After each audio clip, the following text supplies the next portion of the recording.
Yo, what's good? I'm back. Now, oh.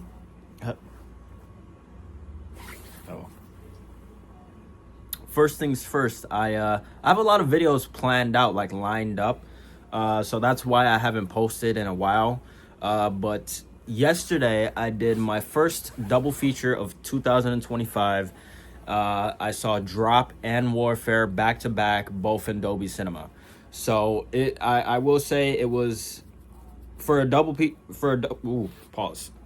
For a double feature, it was pretty solid. I've done quite a few double features last year and the year before, but this year is, the first of hopefully many double features. But today, I'm here to review Drop because that's the first of the two that I saw.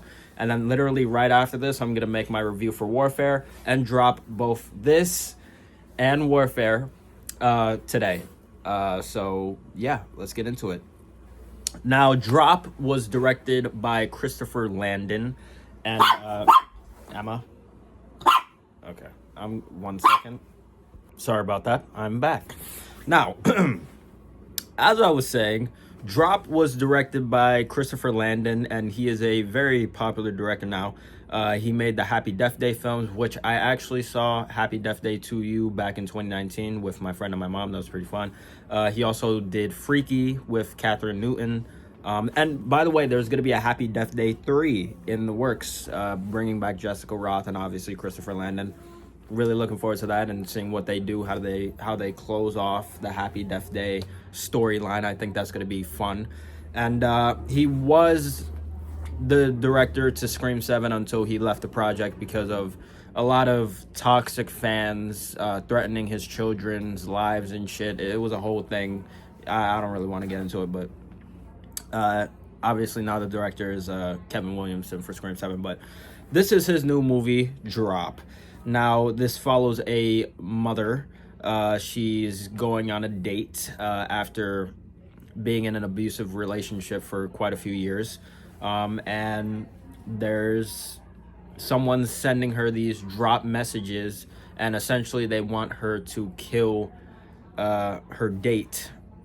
I'm looking down because I'm looking at the cast names because I'm about to say who the cast is. So let's just get into it.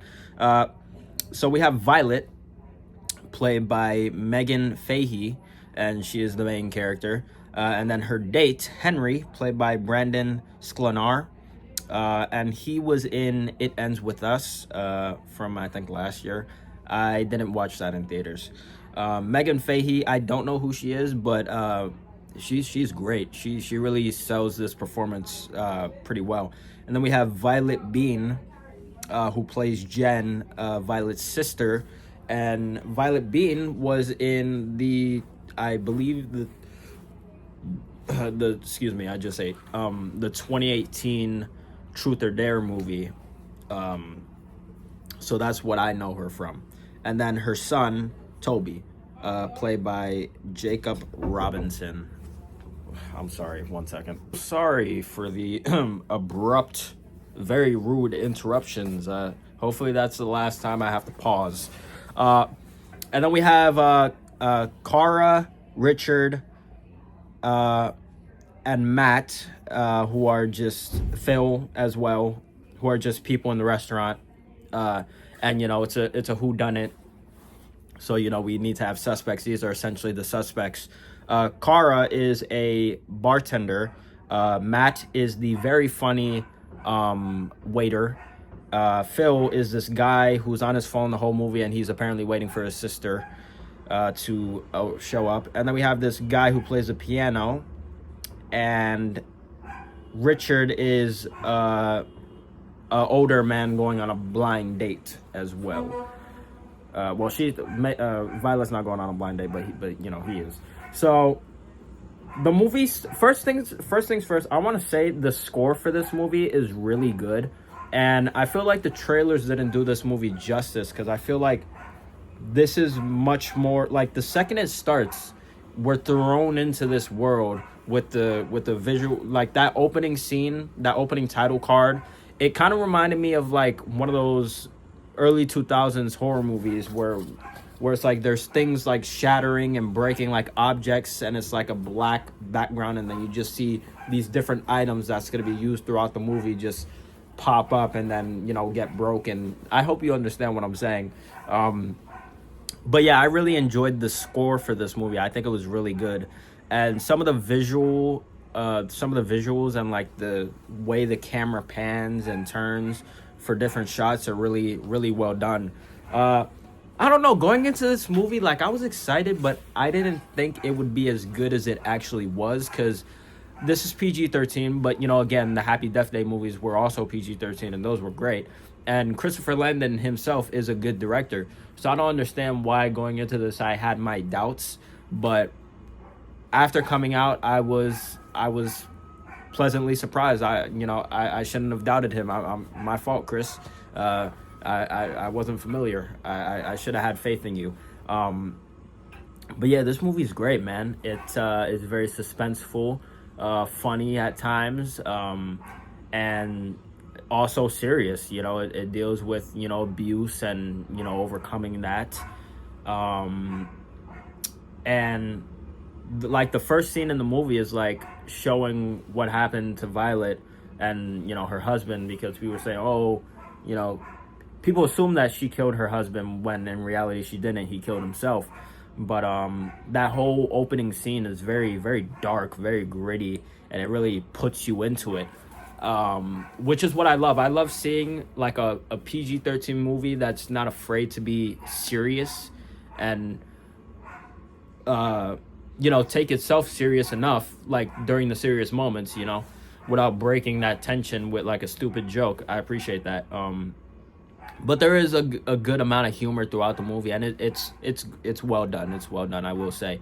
So yeah, a majority of the movie, she's sitting at the table with this guy Henry. He's a photographer. He's a pretty chill guy, very understanding guy. So automatically going into the movie, I'm like, he's not the killer. He's not the killer, because that would be extremely obvious. So I already crossed him off my suspect list, even though the movie tries to make you think he could potentially be the killer. But he's obviously not. And we have a few suspects here and there. At one point, I thought it was the bartender lady, but it wasn't. It ended up being Richard, who was the older man going on a blind date. And I honestly wasn't really expecting it. I mean, I knew he was there, but I didn't really pay attention to him, which is, you know, that's on me. I mean, I've seen plenty of murder mysteries, but, you know, the only time I actually, like, try really hard to figure out who the killer is with Scream. So, like, every other murder mystery is, like, I'm, like, half-assing it. So it's, like, I wasn't really fully going into it with, like, okay, this is my murder mystery mindset. It's always the person you least expect. The people who you think is suspicious aren't the killers. I wasn't really going into the movie with that mindset. I was just going in to have a good time, really, and not really think all that much about who it could be.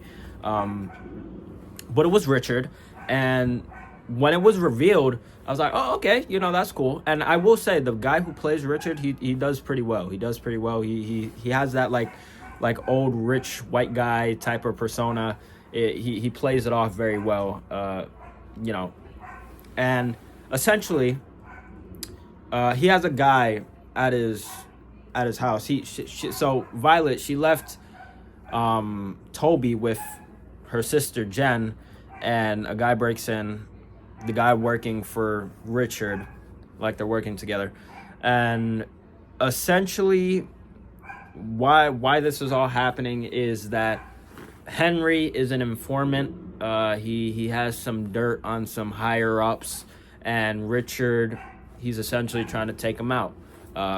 So his plan was to frame Violet for drugging or drugging, for putting poison in Henry's shot, which he would drink and then obviously kills him. So that's essentially the whole reason. And since, you know, people think that she killed her husband, it makes it more likely for her to be, you know, blamed for it. So you know, the motive wasn't super crazy, but it was believable enough. And then when that third act kicks off, it kicks off, man. Like everything happens very, very fast. But you know, I don't mind it all that much because for a majority of the movie, we're just kind of in this like cat and mouse game. So even though like there's only like maybe like 10 minutes of like straight up action, you know, I'm fine with it. So Henry gets shot. This dude Richard straight up pulls out the gun when Violet poisons his food instead of Henry's shot. And the nigga crashes out in front of everybody. He stabs the waitress in the back, shoots Henry because he moves Violet out of the way, and then Violet throws this like hockey puck, I think, at a window that he shot. And mind you, this is like a high-rise restaurant. It's reminding me of Final Destination Bloodlines. Very excited for that movie. The window cracks open. He flies off out the window and dies. And then so does Violet. She flies out the window, but she's holding on to this thing. And then Henry comes, saves the day. She goes off, drives to her house. Meanwhile, her sister is getting her ass beat by the guy.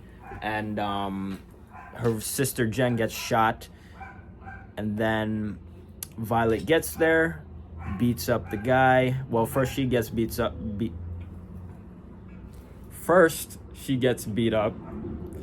Then her son comes in clutch by driving this little toy car with a gun in it, which helps Violet kill the guy. And then boom, that's it. Her and Henry live happily ever after. Her sister Jen is okay, even though she got shot. And her son is also all right. So there's that. That is Drop. Now, yeah, again, I just think this movie is solid. Overall, I would say this is probably my second favorite movie of the year so far. Like I said, bruh, April, I can confidently say April is the first good month for movies. We haven't had a stinker. You know, Hell of a Summer might have been like the weakest so far, but even that wasn't terrible. And, you know, we all know how the Minecraft movie is doing. That shit, I'm so glad that I saw the Minecraft movie when I did, because I couldn't imagine being in those types of auditoriums that I was seeing where people, every time that chicken jockey scene happens, everybody's just screaming and throwing popcorn everywhere. Horrendous, bro. Like, I'm all for having fun, but, like, come on, man. Like, people got to clean that up. You know what I'm saying? But I digress. Overall, Drop was a solid movie, man. The performances were great. I really was rooting for Violet to succeed. And I don't know much about Megan Fahey at all, but she got it. She got it. And I hope I see her in something else in the future. So, yeah, bro. That's it. I would give this a solid 8. I give this a solid 8. This was a good fun time. I think in terms of the double feature, this was the better out of the two. But you know, I'll get into Warfare in the Warfare video. But I had a lot of fun with this, and you know, the audience that I was with had a lot of fun with it too. Definitely gonna check out the soundtrack on Apple Music because that soundtrack is fire. And yeah, go check it out. Go check it out for yourself. It's PG-13, so you can take your kids. I think it's gonna be a fun time. Truly. But yeah, bro, that's it. This has been my review for Drop. Great movie. Had a lot of fun, and I would definitely see it again. I'll probably see it again. I don't know. We'll see, because all my slots are booked. But yeah, bro. Next video will be Warfare. I'm the Hero Light Legend, Tyree Figueroa, signing out. Peace.